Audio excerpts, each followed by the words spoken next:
Қазақ ән өнері Әміреден бастау алып, Роза Бағланова, Бибігүл Төлегенова, Роза Рымбаевалармен жалғасын тапса, кейінгі жас әншілер өздерінің ізденімпаздықтарымен жалпы қазақ эстрадасының дамуына өз үлестерін қосты.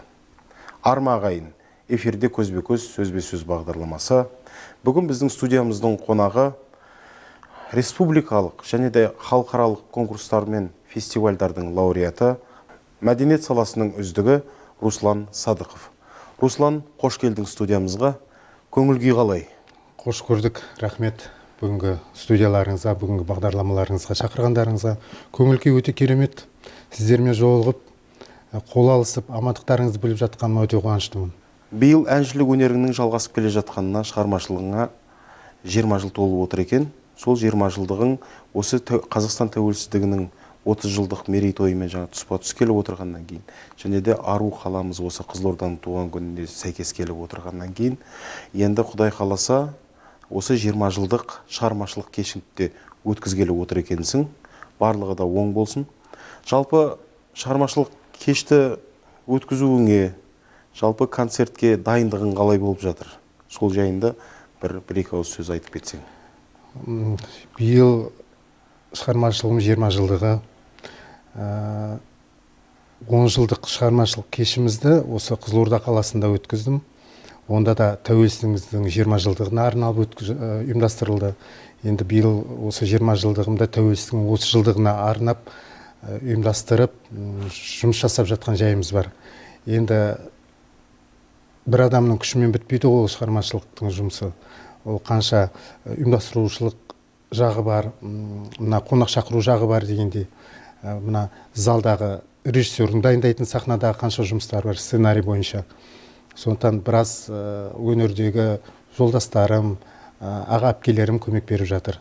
Енді қазіргі дайындық өте жақсы өтіп жатыр, болып та жатыр. Жақсы жаңа әндер жазылып, жақсы концерттік киімдер сахналық дайындалды, тіктіріліп, сатып алынып деген сияқты. Сондықтан мен өз жағымнан бір 97%-ға дайын отырмын. Бәрекелді. Ал енді мына жаңа енді әр әншінің өзінің жаңағы төлқұжаты болып есептелінетін жалпы өзі бір ән бар. Өзі енді әрбір сазгердің де өзінің жаңағы атын шығаратында өзі бір әнмен жаңағы жұрттың көңілінен шығып жарқ ете қалатындай бір жаңағы несі бар ғой сондай. Өзіміздің мысалы жерлес сазгер ағамыз мысалы Рамазан Таймановтың өзінің қазақ қызы неге тұрады?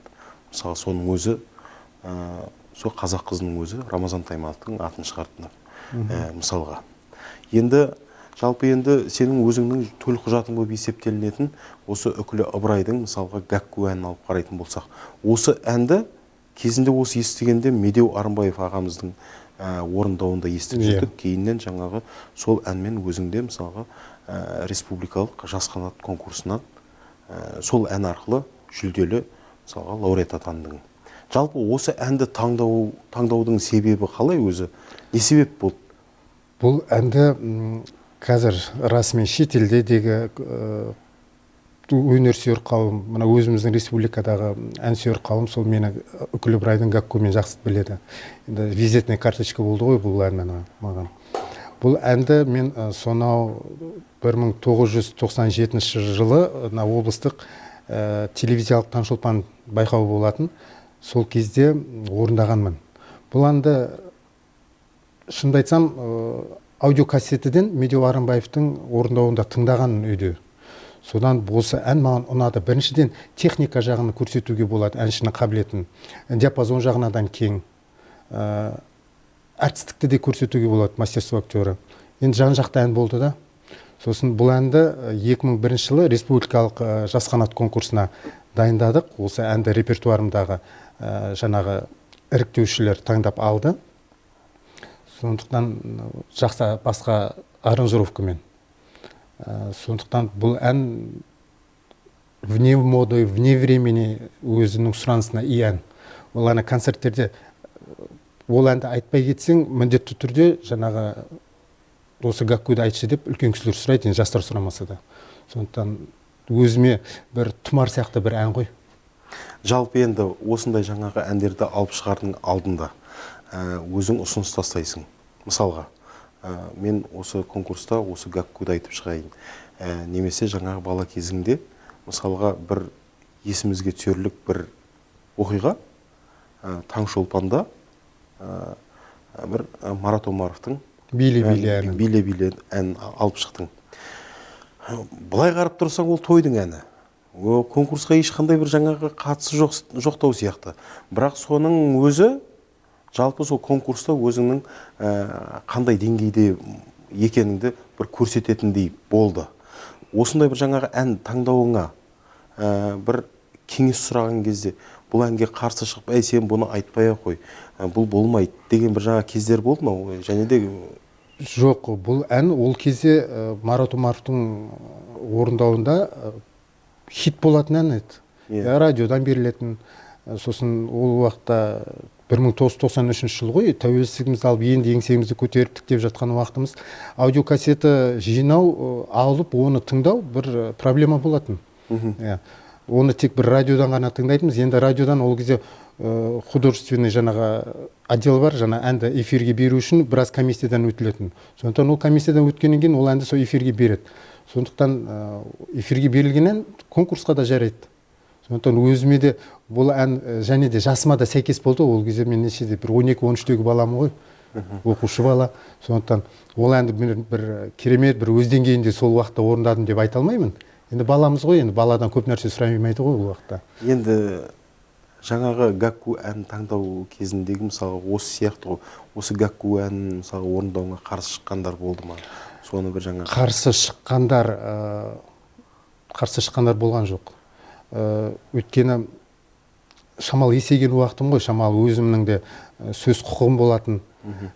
Сосын жалпы конкурсқа ол әнші қай ән орындағысы келіп тұр, соны орындаса, өйткені себеп ол әнге сол әнші өзі сенімді болады ғой. Өзінің деңгейін көрсете алатын болғаннан кейін, сенімді болғаннан кейін сол әнді орындайды. Сондықтан конкурстың алдында өзімнің опытымнан айтайын, 1-2 ай қалғанда, 3 ай қалғанда жаңа ән жазып, оны конкурсқа апарудың қажеті жоқ. Сондықтан өзінің репертуарындағы айтып жүрген көрсете аламын деген сенімді әнмен ғана шығып, деңгейді көрсету керек. Жетер шегіне жеткізіп тұрып айтып, бәрекелді. Ол сосын ол әндерді айтқан сайын жаңа қырлар шыға береді. Келесі жолы мен бұл әнді шамал мына бір мелизмдер қосып жіберсем әдемі шығады екен ғой деген сияқты жаңашылдық көбейеді. Сондықтан көп болмаса да концерттерде 10 әннің біреуін сондай өзімнің репертуарына ескі әндерден қосып тұрып айтамын. Өйткені шамалы ана халыққа жаңа звуктардан жаңа орындауда тыңдаттыру керек та. Енді өзіңнің ізденімпаздығыңның арқасында осындай жаңағы мүмкін. Сондай бір жаңа деңгейде жеткізіп айтып орындап беру. Жалпы енді осы мектепті бітіргеннен кейін осы жаңа Қазанғап атындағы музыкалық колледжге келдің. Сол колледжде оқып жүріп, мысалға, енді Қазақстанның осы республикалық нағыз мына жаңағы кәсіби деңгейді танытатын конкурс ол Жас қанат болды. Дұрыс па? Өйткені 1999 жылдан бастап 2 жыл, 3 жыл қатарынан өзіміздің Қызылорда облысы бойынша Қызылорданың жаңағы жергілікті халықтарының бір көзайымы болған бір қатарынан 3 жыл болды. Келсесің бе осыған? Әрине. Мысалға, ол жаңа Мәдина Сәдуақасовадан 1999 жылы Мәдина Сәдуақасова гран-при алды. 2000 жылы өзіміздің Гүлнұр Оразымбетова бірінші орын. 2001 жылы үшінші орынды Нұрболат Сейтмұратов, екінші орынды мен, бірінші орынды Жанар Дұғалов алды. Енді Жанар өзіміздің Қызылордаға жиен. Бәрекелді. Ал енді почти 3 орында Қызылорда ғой. 3 жыл қатарынан Жас қанат біздің облысқа үлкен өнерге және мына жастарға үлкен бір серпіліс берді. Бәрекелді. Енді сол жаңағы Жас қанаттан осындай жаңа жүлделі лауреат атануының өзі, осы колледжде оқып жүргенімде ұстазың болды, марқұм өзі жаңа мәдениет саласының үздігі, сондай кереметтей ұстаз Қарагөз Ағдәулетова, өзіңнің жаңа жеке ұстазың. Сол кісі туралы жаңағы сол кісінің тәлімі туралы кішкене болса да бір айта кетсең. Енді сол мектеп қабырғасында жүргенде жаңа облыстық Таңшолпан, шетелдегі Эстония балалар шығармашылығы фестивалі, Аплаус, Павлодар қаласындағы халықаралық айналайын фестивальдеріне қатысып жүргенде Қаракөз апайымыз өзі оқушыларды жаңағы дайындайтын, алып баратын. Сол уақытта облыстық телеарнадан көріп қалдым, Қаракөз апайым арнайылап мені мектеп бітіргеннен кейін музыка училищесіне өзінің классына оқуға шақырып жатқан. Оны ағайындары естіген, сонымен қуанып 1999 жылы мектеп бітірісімен документімді алып келіп музыка училищесіне тапсырдым. Сонымен Қаракөз апайымның классына топ ете қалдым ғой. Енді Қаракөз апайым енді әлі күнге дейін сенбеймін, бірақ енді амал жоқ, Алланың жазғаны ғой. Осы 20 жылдығымызды былтыр сол әдемі жоспар құрып ақылдасып жатқанбыз Қаракөз апайымызбен. Енді ол кісінің біраз маған айтқан жаңағы ақылдары, ойлары, мына жоспарлары сол кісінің айту бойынша жасалып жатыр ғой, Құдайға шүкір. Енді Қаракөз апайым өзі КСР халық әртісі, Қазақстан Республикасының халық әртісі Бибігүл Төлегенова әжеміздің төл шәкірті. Қаракөз апайымыз Қазақстанның еңбек сіңген әртісі. Енді Қаракөз апайымыздың Құдайға шүкір біраз шәкірттері бар, өзім сияқты. Оның ішінде жаңа Мадина Садақасова, Алмас Кешкенбаев, Нұрболат Сейтмұратов, мен Руслан Садықов. Барлықтарымыз сол апайдың көзі тірісінде жаңа халықтың ықыласына, қуанышына бөленіп жүрдік қой. Әлде де сол апайымыздың бізге жасаған еңбегін, бізге жасаған теккен терін әлі де ақтауымыз керек деп ойлаймын. Бәрекелді. Енді мынау енді әншілік өнер дейміз. Одан кейінгі мынау өзіңнің оқыған мамандығың бойынша мысалға вокалдық өнер. Классикалық вокал ән салу бөлімі. Классикалық вокал ән салу бөлімі. 2003 жылы колледжді бітіріп, сол жылы 2003 жылы музыка академиясы болатын. Қазақ ұлттық музыка академиясы, қазір Шабыт өнер университеті. Сол музыка академиясына искусство эстрады и джаза деген факультетке экзаменсіз грантқа оқуға қабылдандым. Жалпы енді осы Қазанғап атындағы музыкалық колледжді бітіргеннен кейін Астана қаласына барып, осы музыкалық академияға, осы жаңағы джазовый вокал дейді ғой, енді жаңағы вокалдың да сондай бір жаңағы енді бір тармағы ғой. Сол бойынша мысалға білімде алдың. Жалпы енді осы вокалшы деген кім, әнші деген кім? Осының бір жаңағы екеуін былай алып қарасақ, екеуі бір ұғым. Бірақ оның да бір жаңа ара жіктері бар. Осы жөнінде кішкене бір қысқаша бір айтып кете аласың ба? 2003 жылы Қазақ ұлттық музыка академиясына эстрада және джаз факультетіне оқуға түсіп, сол жерде эстрада жанр бойынша мен оқыдым. Джаз направление дейді ғой, ол бөлек оқытылды. Классикалық гармониядан джазовый гармония екі түрлі болады. Классикада өзінің берілген бір жоспары бойынша орындалса нотымен, а джазда импровизация дейді, жаңағы өзінің шабытын келген нәрсеге бұрмалап мелодияны өзгертуге болады. Шамалы еркіндік бар джазда. Өзі нелерден, қара нәсілдерден шыққан ғой джаздың өзі. Сондықтан ол шамалы еркіндік береді әртіске. Ол жерде енді әртістік қабілетінде, орындаушылық шеберлігінде көрсете алады еркіндікпен. Классикалық вокалда бұл жерде бір орында тұрып қатып қалмағанымен, ол жерде операда да әнші болып орындаған күннің өзінде актерлық шеберлігін көрсете аласың, бірақ өзінің бір шеңбері бар берілген профессионалдық деңгейде. Сондықтан ән салу, вокалист, әнші барлық бір ғой, бірақ тек направлениесі бөлек. Бағыттар бөлек болғанмен де бәрібірде бір жаңа кәсіби деңгейде өзінің бір шектігін көрсетіп қояды. Көрсетіп қояды, бәрекелді. Енді классикалық вокал, ол өзі айтып тұр, классика, ол ешқашан өлмейтін дүние. Ол классикадан басталған ғой, ол эстрада, джаз, блюз, жалпы барлық қай өнер саласы бар, сол классикадан басталған. Бәрекелді.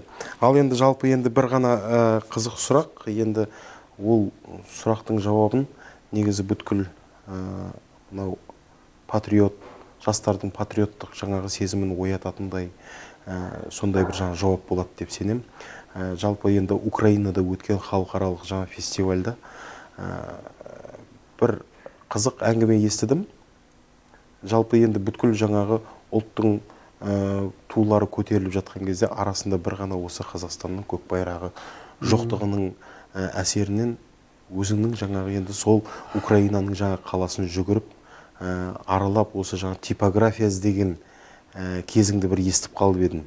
Сол типографиядан өзіміздің жаңа көк байрақты шығарып, соны жаңа қатарға ілген кезің болған екен. Ол уақыт есіме түссе, қазір жылы жылағым келеді. Сонда білмеймін ғой, енді 2005 жылы ол кезде Қырым Украинаның өзінде болатын, қазір Ресейде Крымская волна халықаралық жас әншілер байқауы болатын. Сонда дайындыққа бардым. Сахнада қатысушы мемлекеттердің туы ілініп жатыр. Менікі жоқ. Мен ойладым, енді менікін бір ілейін деп жатырған шығар деп ондай қатты мән бермедім. Бәрін дайындық бітті, қарасам менің туым жоқ. Сосын жаңа ұйымдастырушылардан сұраймын ғой, менің туым қайда деп. Енді болмаса жылап жіберейін деп тұрмын. Ана жерде оның үстіне өзім жалғыз өзім 4,5 суткі Астанадан Киевке дейін пойызбен барып, әрі қарай Симферопольге барып, Симферопольден Феодосияға барып, ар жағына Қара теңіздің жағасы, Құдай-ау, бір апта жолда жүріп, сондағы ту Қазақстаннан барып тұрып айтса болады ғой, жаңа туыңды ала кел десе, кішкентай туымды алып барам ғой, сол жерге ілгізуге. Туым жоқ, мен айтам, ана жерде туым болмаса, мен конкурсқа қатыспаймын дедім. Маған типография топ беріңдер. Негізі туымыз сол жақта бар деген оймен барды ғой. Бар деп ойладым ғой, өйткені біздің консульство бар, посольство бар деген сияқты. Сол жерде ол қалада табыла қоймады. Сонымен мен айтып жатырмын, егер таппасаңыздар, болмаса маған типография топ беріңіздер, мен өз ақшама жасатып шығарайын. Болмаса мен конкурсқа қатыспаймын деп. Сонымен тез дереу қасыма бір қызды бере қойды, сол ұйымдастырушылардан. Сол жерден жүгіріп типография жасадық. Ол типографияда бір үлкен каталог бар екен, кітап, жаңағы сол мемлекеттердің барлық туы бар. Мына Қазақстандікі деп. Сол жерде отырып, көзімше шығартып, соны ерінбей алып келіп, дәл ортасына ілгізіп, бір жылап, сосын кешкісін конкурсқа дайындыққа кеттім ғой, жаным тынышталып. Шынымен ондай да жағдай болды. Ол бір патриоттық та сезімде бар шығар. Сосын өзіңнің еліңнен қатысып тұрғаннан кейін, ана жерде сенің туың болмаса да бір ыңғайсыз ғой, бір шабытта бір адамға бір көңілді бере қоймайды ғой нәрсе. Әрине. Ана жерде өзің көктің желбіреген кезде құлшынысың, бір сол жерде бүткіл Қазақстанда тұрған сияқты шырқайсың емін еркін. Дәл сол конкурстан екінші орын алдың, бәрекелді. Ал енді мынау жаңағы Эстониядағы Эду конкурсы бойынша? Эду конкурсында олда да екінші орын. Бір екінші орын кілең. Ол кезде танымал әнші Өмірқұл Айниязовпен бірге қатысқан кезің. 2004 жылы жаңа жылдың алдында, мен ол кезде де Астана музыка академиясының студентімін. Өмірқұл Айниязов Алматыдан келді. Ол кезде енді Өмірқұлды мен шынымды айтсам, ондай қатты тани бермеді екенмін. Мен сол уақытта әбден жаңағы маған педагогтардың барлығы орыстар болды да. Анна Коробейникова, Ирина Воловикова деген сияқты кілең профессор, жаңағы Московский консерватория бітіріп келгендер. Сосын қазақ эстрадасы ондай қатты тыңдай бермейтін. Сол уақытта Музартта шығып жатқан, жаңағы сол уақытта Мәдинаның да жаңағы Жұлдызды түнде деген әндер шығып жатты. Ондай қатты қазақ әндерін тыңдай бермейтін, қазақ эстрадасына ондай қатты мән бермейтін.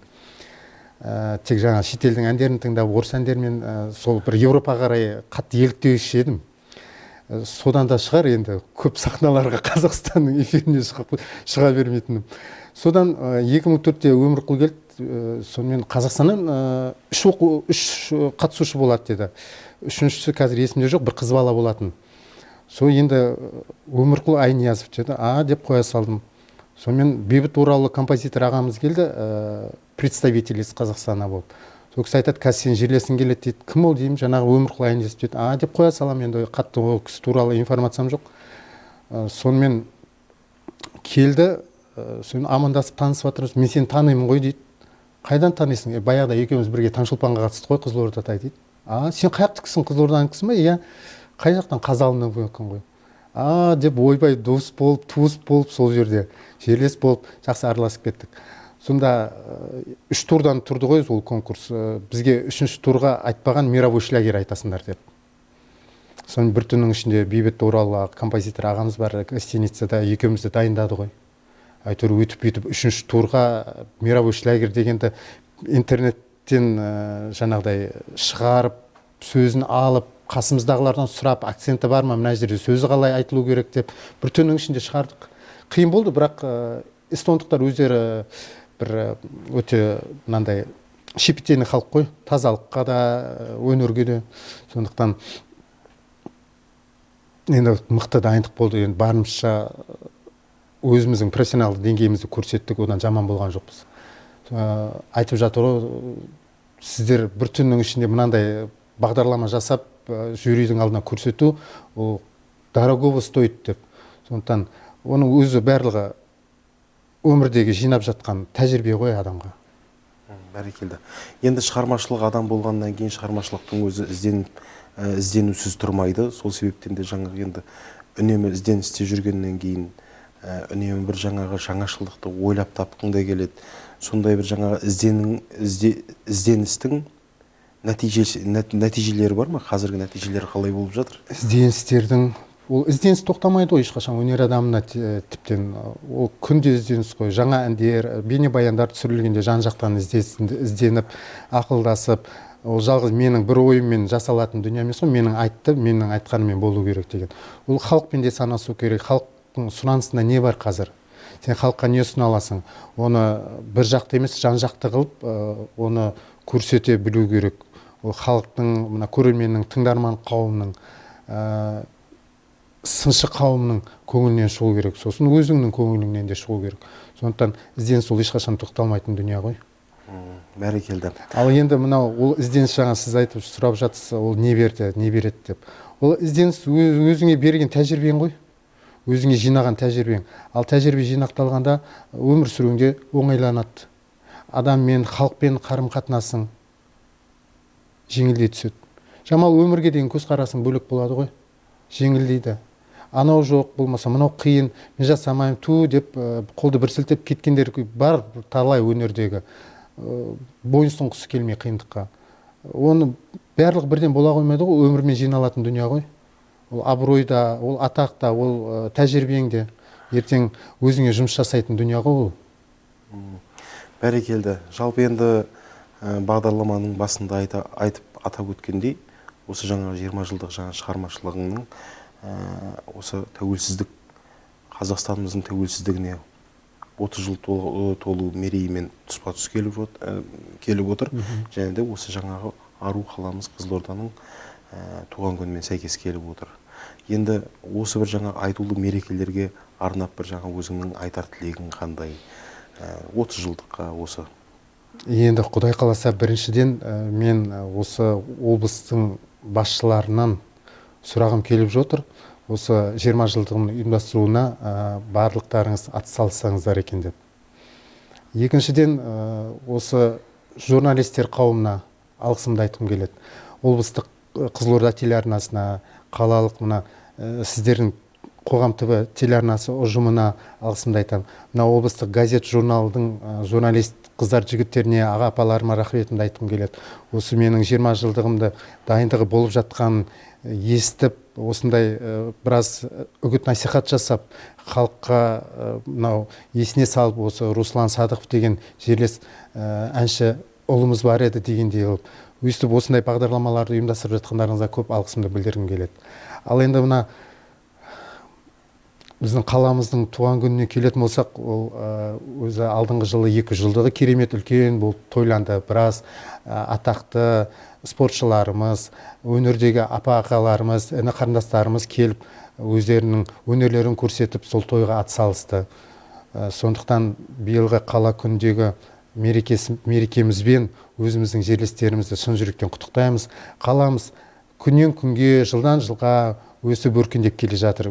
Көзіміздің алдымызда әсем қала болып келе жатыр ғой. Оның үстіне елбасымыз айтқандай Қызылорда жалпы сыр елі, жыр елі деп, сондықтан Сыр алаштың анасы. Сыр алаштың анасы деп өзі атап кетті.